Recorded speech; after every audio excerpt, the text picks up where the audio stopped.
Hi student, हमारा आज का जो टॉपिक है वो है डिज़ीज़ कंट्रोल। तो ये जो हमारा चैप्टर जो हम डिज़ीज़ कंट्रोल डिस्कस कर रहे हैं, इसमें मैंने आपको एक मेथड बता दिया है जिसके ज़रिए डिज़ीज़ को कंट्रोल किया जा सकता है। वो मेथड कौन सा है? वो है प्रिवेंटिव मेजरमेंट।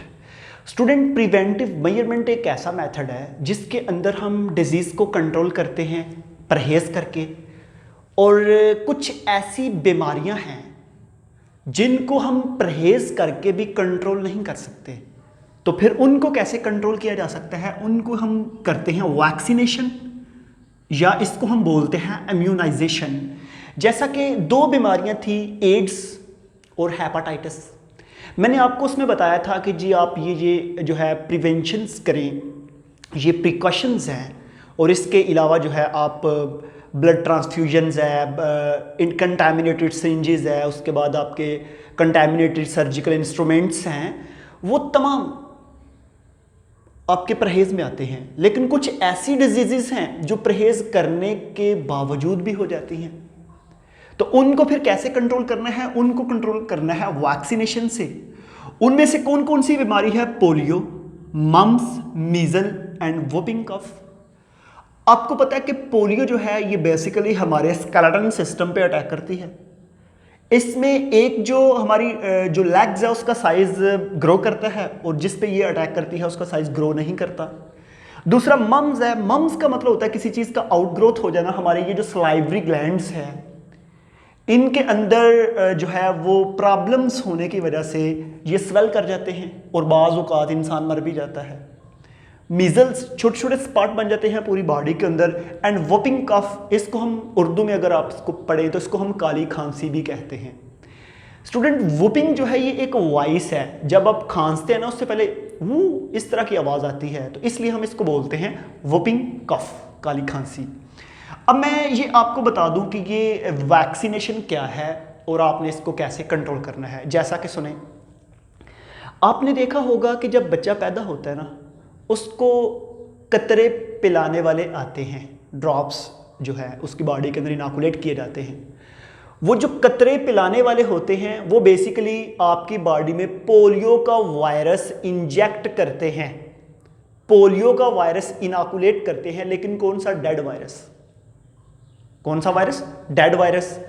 वो जो डेड वायरस है, वो जो मरा हुआ वायरस है, जब वो आपकी बॉडी के अंदर जाता है, आपकी बॉडी उस वायरस के मुखालिफ एंटीबॉडीज बनाती है।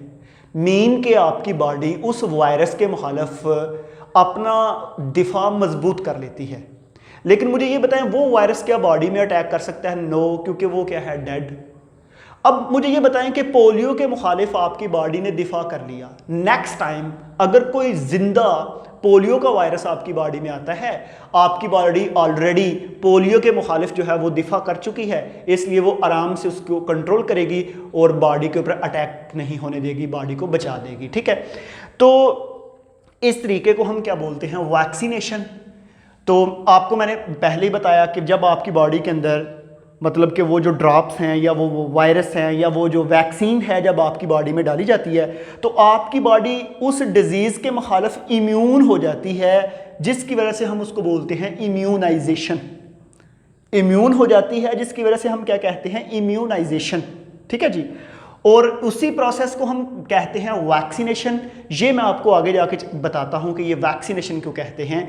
देखिए स्टूडेंट, बात इस तरह है कि 1796 में एक साइंटिस्ट है जिसका नेम है एडवर्ड जेनर। एडवर्ड जेनर ने जो है फर्स्ट टाइम वैक्सीनेशन का कॉन्सेप्ट इंट्रोड्यूस करवाया। वैसे कहा तो ये जाता है कि एक टर्की में एक मिनिस्टर था, वो वहाँ पे गए, इंग्लैंड का था, उसका नेम था वर्डले नैननटैंगो। उसने फर्स्ट टाइम वहाँ पे ये कॉन्सेप्ट देखा। लेकिन इंटरनेशनल लेवल पे जो है वो एडवर्ड जेनर का ही डिस्कस किया जाता है कि फर्स्ट टाइम इसने, वो एक लड़का था फिप्स, ये आपने पढ़ा भी होगा मैट्रिक में, कि उसके अगेंस्ट जो है वो स्मॉल पॉक्स डिजीज़ जो थी उसके अगेंस्ट वैक्सीनेशन की। और क्योंकि स्मॉल पॉक्स डिजीज़ के अगेंस्ट जो वैक्सीनेशन की थी, वो जो हमारे पास मटेरियल था, लैटेक्स था, या पस कह सकते हैं या फ्लूइड कह सकते हैं, वो हमने बेसिकली गाय से लिया था। और आपको पता है लेटन लैंग्वेज जो है गाय को कहते हैं वैका, और उसी वैका की वजह से लुईस पास्चर ने इस प्रोसेस को क्या नेम दे दिया, वैक्सीनेशन का। ठीक है जी। तो अब वैका मीन कौ भी मैंने बता दिया, डिजीज़ के बारे में बता दिया, वैक्सीनेशन इम्यूनाइजेशन के बारे में बता दिया। तो इसको हम शॉट भी कहते हैं। शॉट बेसिकली एक ऐसी चीज़ होती है जो यके बाद दिगरे अप्लाई की जाती है। जिस तरह के फॉर एग्जांपल आप डॉक्टर के पास जाते हैं, आप उससे मेडिसिन लेते हैं, वो कहते हैं ये 3 टाइम खानी है, सुबह, फिर एक ड्यूरेशन के बाद दोपहर, फिर ड्यूरेशन के बाद शाम।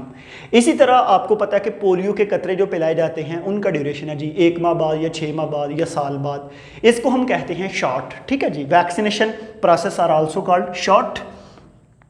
तो मैंने आपको ये बता दिया कि वैक्सीनेशन के प्रोसेस में आपकी बॉडी के अंदर जो चीज़ एंटर की जाती है उसको हम कहते हैं किसी चीज़ की इनॉक्यूलेशन करना। जब इनॉक्यूलेशन की जाती है तो आपकी बॉडी उस वैक्सीन के अगेंस्ट, या आपकी बॉडी जो है उस जरासीम जो डेड वायरस है उसके अगेंस्ट जो अपनी एंटीबॉडीज़ बनाएगी, उससे आपकी बॉडी का दिफा जो है वो मजबूत होगा। आपकी बॉडी में प्रोटेक्शन, इम्यूनिटी इंक्रीज होती है। इम्यूनिटी बेसिकली आपकी बॉडी की एक ऐसी टर्म्स है, अगर किसी की इम्यूनिटी स्ट्रांग है तो इसका मतलब है उसकी बॉडी में किसी भी वायरस बैक्टीरिया को रिमूव करने की कैपेबिलिटी ज़्यादा है। जिसका बॉडी का इम्यून सिस्टम वीक है, जिसकी इम्यूनिटी वीक है, उसमें किसी भी वायरस या किसी भी बैक्टीरिया को बॉडी से रिमूव करना जो है वो काफ़ी कॉम्प्लेक्स है, काफ़ी मुश्किल है। तो हमारे पास वायरस और बैक्टीरिया जो है एपिडेमिक डिजीज़, एपिडेमिक बेसिकली होता है वबा जो फैलती है एक इंसान से दूसरा, दूसरे से आगे, आगे से आगे। तो स्टूडेंट यहाँ पे एक याद रखना है, जिस तरह दुनिया में आज sugar, blood cancer, heart attack, ये जो इंटरनेशनल लेवल पे बीमारियां हैं ना, किसी दौर में स्मॉल पॉक्स बीमारी होती थी पूरी दुनिया में। आप नेट पे ये पढ़ रहे हैं, आप स्मॉल पॉक्स को सर्च करें, गूगल करें।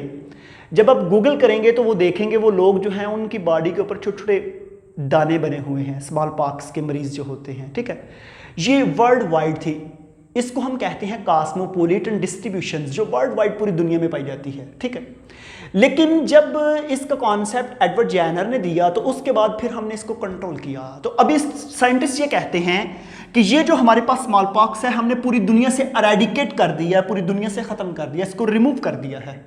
ठीक है, लेकिन कुछ ऐसे थर्ड वर्ल्ड कंट्री जो बहुत बैकवर्ड हैं, मैंने इसके अंदर भी बात की थी अफ्रीका की, क्योंकि दुनिया के जितने भी बड़े बरे-आज़म हैं उसमें सबसे बैकवर्ड जो बरे-आज़म है वो हमारे पास अफ्रीका है। अफ्रीका के कुछ ऐसे कंट्री हैं जिनके अंदर आज भी प्रॉपर जो है वो फैसिलिटीज़ नहीं है, वहाँ पे प्रॉपर जो है एजुकेशन नहीं है, वहाँ पे प्रॉपर जो है हेल्थ डिपार्टमेंट जो है वो इतने ग्रो नहीं किए, इतने डेवलप नहीं किए हुए।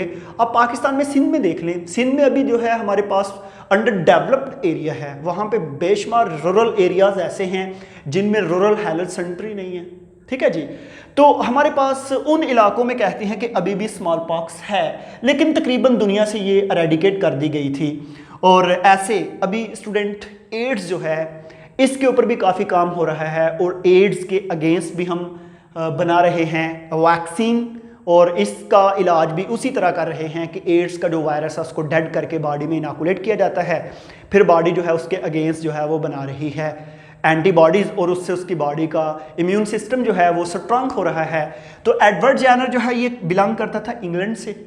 ठीक है, और एडवर्ड जेनर की प्रोसेस को वैक्सीनेशन का कॉन्सेप्ट दिया था लुईस पास्चर ने, और लुईस पास्चर बेसिकली बिलोंग करता था फ्रांस से। तो ये मैंने दो माइक्रो ऑर्गेनिज्म बनाए हैं, ये वायरस है और ये बैक्टीरिया है। ये जो वायरस है ना, इसकी डिटेल हम 5 chapter life cycle of bacteriophage में पढ़ेंगे। ये जो बैक्टीरिया हैं ये हम पढ़ेंगे चैप्टर 6 में, जिसका नेम ही किंगडम प्रोकैरियोट्स मोनरा या बैक्टीरिया है, उसके अंदर इसकी डिटेल पढ़नी है। एक चीज़ मैं और बता दूं स्टूडेंट, मैं वैक्सीनेशन के बारे में दोबारा फिर आपको पढ़ाना है चैप्टर 6 के अंदर पेज 93 पे।